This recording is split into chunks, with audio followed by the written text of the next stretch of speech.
Nesse vídeo, vamos para uma etapa essencial para o processo como um todo de análise de dados. Aqui é onde a gente vai dar uma pitada de graça, digamos até um pouco de arte, dentro de todo o processo de análise de dados, que é a parte de visualização. Basicamente, o que eu quero mostrar nesse vídeo, através das minhas anotações que eu criei no notebook em Python, daquilo que mais precisei usar, quais são os principais tipos de visualizações de dados. Acredito que vai meio que construir aquela regra de Pareto, né? Praticamente os 20% do código necessário para resolver 80% dos problemas e das questões de visualizações de dados que eu passei durante minha experiência corporativa. Vou explicar um pouco, compartilhando as minhas experiências, da onde usar cada um dos tipos de dados. Aqui no YouTube, não só aqui, existem vários livros também, falando bastante sobre visualização de dados, que mexe um pouco também com design, então de que cores usar. Tudo esse processo eu não vou trazer aqui no vídeo, eu vou dar mais uma visão prática do negócio mesmo. Compartilhar quais são os tipos de visualizações, onde eu usei e funcionou, e pode servir como um ótimo ponto de partida para você. Lembrando que essa construção do que você vai usar no seu dia a dia, de fato vai ser útil quando você realmente começar a usar na prática aí para você, porque cada caso é um caso, cada experiência útil de alguém vai ser para outra pessoa. O que eu quero trazer aqui é o extrato, né, uma tentativa que eu busquei para mim, para atender vários tipos de serviços diferentes, da estrutura da coluna vertebral, de como se fosse, se pensar num Lego, onde uma peça pode ter funções para você conseguir criar vários tipos de figuras e objetos diferentes. Tentar trazer as principais peças que são mais usadas, independente daquilo que você for montar aí na sua análise de dados. Tentando trazer um comparativo para o Lego. Aqui o que eu trago aqui são as peças que mais se juntam a outras peças para formar os principais objetos mais úteis no dia a dia de análise de dados. Então, dado o disclaimer, vamos para minha máquina e mostrar essas principais peças. Bom, agora aqui vou rodar as bibliotecas NumPy e Pandas. Novamente, eu criei aqui no canal uma sequência de vídeos para cada um dos processos daquilo que eu documentei, daquilo que eu segreguei das partes de uma análise de dados. Então, se caso você quiser ver um pouco mais sobre o processo de importação de dados, tratamento desses dados, de como analisar de fato esses dados, eu compartilhei já aqui no canal um vídeo para cada uma dessas fases, os principais códigos que são úteis em cada um desses processos. Então, se inscreva no canal e dê uma pesquisada ali que você também vai conseguir encontrar esses vídeos para cada um desses passos. Mas agora, vamos falar sobre a visualização. A primeira coisa que eu vou criar aqui vai ser uma base, trazer uma categoria, né, simulando uma categoria de eletrônicos, alimentos e roupas, vai ser produtos. Quantidade de vendas, esse random é aleatório, números aleatórios, de custo também colocando aleatórios entre esses três.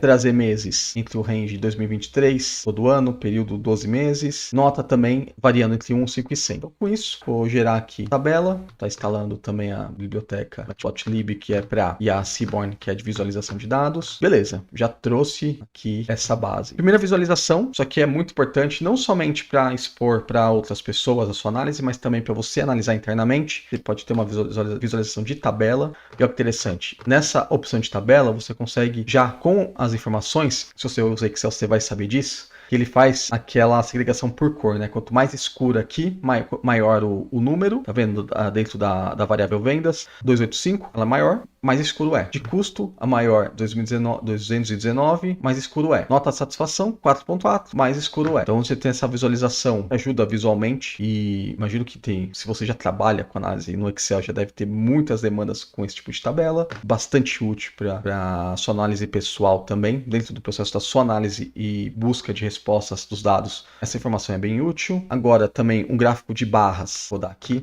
você já deve ter visto bastante esse gráfico de barras. Nesse caso eu estou trazendo por categoria, então eu peguei todas as categorias ali e fiz a sumarização de vendas. Não vou focar no código, conforme eu falei nos outros vídeos também. Isso aqui com IA você consegue buscar, mas tente sempre lembrar que existe a possibilidade de você ter uma visualização consolidada de barras. E geralmente aqui ele é muito útil quando você faz comparativo de categorias. Então, para várias visualizações onde você tenha uma variável que é uma somatória, nesse caso vendas, e categorias, nesse caso de alimentos, segmentos de eletrônicos e de roupas, você tem a construção barras, vai te atender perfeitamente. Ele traz também uma outra visualização, né? Eu estou trazendo uma visualização usando o Matplotlib, aí é mais gosto pessoal, e também uma visualização de Seaborn, geralmente ela é um pouco mais visual, consegue trabalhar com cores, né? Cores diferentes.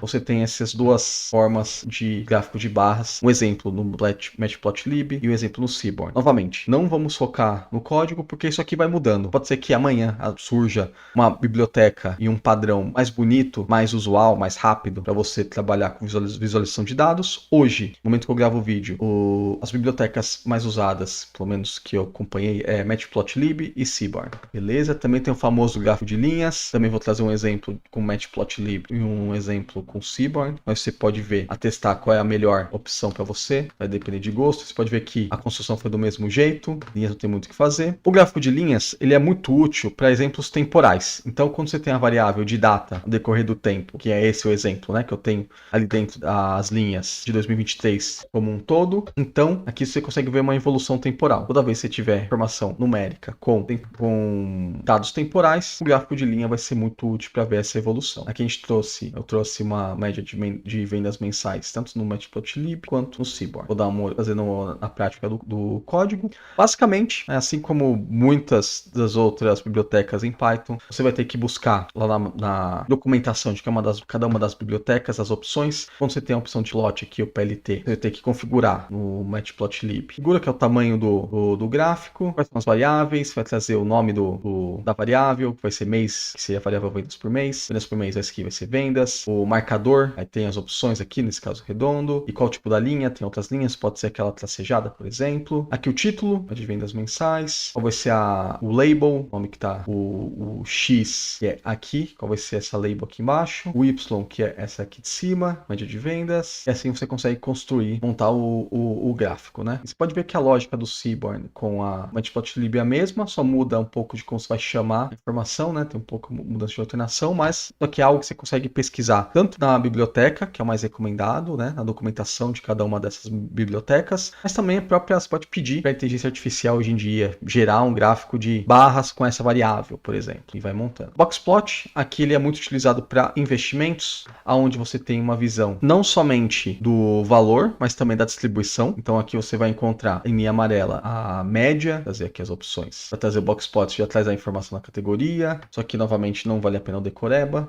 Aqui é muito usado para investimentos ou quando você quer ver uma distribuição de alguma variável, onde você quer ver aonde é o valor mais baixo dele, aqui é o 25%, que é a média, aqui é o 75%, e você consegue fazer essa visualização para todos as variáveis, pode ser abertas por categoria. Então a gente vê aqui que no caso aqui teve mais vendas no geral aqui em roupas, a distribuição tá mais para cima, né? Tem mais dados altos, porém tem o dado mais baixo aqui, né? É em roupa, tem esse tipo de interpretação na informação. E aqui uma visão do Seaborn, ele dá essa opção de ser colorido, visualmente um pouco mais bonito. Aqui você tem um gráfico de dispersão, aqui é muito interessante essa informação quando você quer fazer a comparação mesmo da correlação entre duas variáveis. Esse exemplo do gráfico que eu trouxe não é muito útil, né? Porque aqui você não vê uma correlação. Então, em caso onde você quer ver alguma correlação entre duas variáveis de valores, ou então por categoria, às vezes tem categorias que estão concentradas, que são mais caras, mais baratas, aqui você não vê essa separação visual, né?